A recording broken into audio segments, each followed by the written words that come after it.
Darshan and gang ವಿರುದ್ಧ charge ಶೀಟ್ನಲ್ಲಿ ಸ್ಫೋಟಕ ಮಾಹಿತಿಗಳು ಬಹಿರಂಗ ಆಗಿದೆ. ಅತ್ಯಂತ ಕ್ರೂರವಾಗಿ ಮೃಗೀಯವಾಗಿ ರೇಣುಕಾಸ್ವಾಮಿ ಮೇಲೆ ಹಲ್ಲೆ ನಡೆಸಲಾಗಿದೆ ಅನ್ನೋ ಮಾಹಿತಿಯನ್ನ ಚಾರ್ಜ್ ಶೀಟ್ನಲ್ಲಿ ಉಲ್ಲೇಖಿಸಲಾಗಿದೆ. ರೇಣುಕಾಸ್ವಾಮಿ ಕಳಿಸಿದಂತಹ ಮೆಸೇಜ್ಗಳನ್ನ ಒಂದೊಂದಾಗಿ ಓದ್ತಾ ರೇಣುಕಾಸ್ವಾಮಿ ಮೇಲೆ ಈ ರೀತಿ ಅಮಾನುಷವಾಗಿ ಹಲ್ಲೆ ನಡೆಸಲಾಗಿದೆ. ಒಂದೊಂದು ಸಂದೇಶವನ್ನು ಓದಿ ಅದಾದ ಮೇಲೆ ಆರೋಪಿ ದರ್ಶನ್ ಕೂಡ ಹಲ್ಲೆ ನಡೆಸಿರೋದು.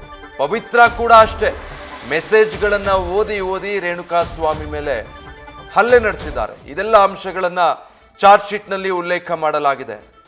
ಈ ರೀತಿ ಆತ ಏನು ಕೆಟ್ಟದಾಗಿ ಮೆಸೇಜ್ ಮಾಡಿದ್ದ ಇನ್ಸ್ಟಾಗ್ರಾಮ್ನಲ್ಲಿ ಇನ್ನೊಂದು ಅಕೌಂಟ್ನಿಂದ ಅನ್ನೋದು ಸತ್ಯ ಆಗಿದೆ. ಆ ಮೆಸೇಜ್ಗಳನ್ನು ಒಂದೊಂದೇ ಓದೋದು, ಇವರೆಲ್ಲ ಅದಾದಮೇಲೆ ಮೃಗಗಳ ರೀತಿ ರೇಣುಕಾಸ್ವಾಮಿ ಮೇಲೆ ಹಲ್ಲೆ ನಡೆಸೋದು.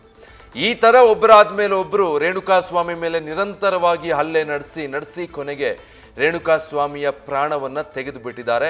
ಇದನ್ನು ಕೂಡ ಇನ್ವೆಸ್ಟಿಗೇಷನ್ನಲ್ಲಿ ಪತ್ತೆ ಹಚ್ಚಿರುವಂಥ ಪೊಲೀಸರು ಅದನ್ನು ಚಾರ್ಜ್ ಶೀಟ್ನಲ್ಲಿ ಉಲ್ಲೇಖ ಮಾಡಿದ್ದಾರೆ. ಎಷ್ಟು ಬ್ರೂಟಲ್ ಈ ಮರ್ಡರ್, ಎಷ್ಟು ಮೃಗೀಯವಾಗಿ ಯಾವ ರೀತಿ ಮಾರಣಾಂತಿಕವಾಗಿ ಹಲ್ಲೆ ನಡೆಸಿ ರೇಣುಕಾಸ್ವಾಮಿಯನ್ನು ಹತ್ಯೆಗೈಯಲಾಗಿದೆ ಅನ್ನೋದನ್ನು ಸಾಬೀತು ಮಾಡೋದಕ್ಕೆ ಇದೆಲ್ಲವೂ ಕೂಡ ಮುಖ್ಯ ಆಗುತ್ತೆ. ದರ್ಶನ್ ಕೂಡ ಅಷ್ಟೇ, ಪವಿತ್ರ ಗೌಡ ಕೂಡ ಅಷ್ಟೇ. ರೇಣುಕಾಸ್ವಾಮಿ ಕಳಿಸಿದಂಥ ಒಂದೊಂದೇ ಮೆಸೇಜ್ಗಳನ್ನು ಓದೋದು, ಈ ರೀತಿ ಕಳಿಸಿದ್ಯಾ ಅಂತ ರೇಣುಕಾಸ್ವಾಮಿ ಮೇಲೆ ಮನ ಬಂದ ಹಾಗೆ ಹಲ್ಲೆ ನಡೆಸೋದು. ಈಗ ಹಲ್ಲೆ ಮಾಡ್ತಾ ರೇಣುಕಾಸ್ವಾಮಿ ಪ್ರಾಣನೇ ತೆಗೆದು ಬಿಟ್ಟಿದ್ದಾರೆ.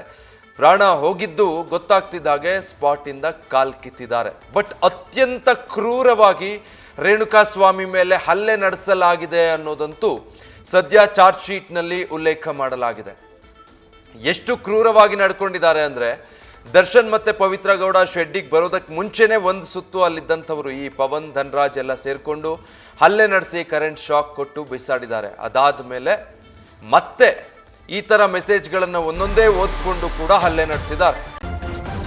ನ್ಯೂಸ್ ಫಸ್ಟ್ ನಿರ್ಭೀತಿಯಿಂದ ನಿಮ್ಮ ಪರವಾಗಿ.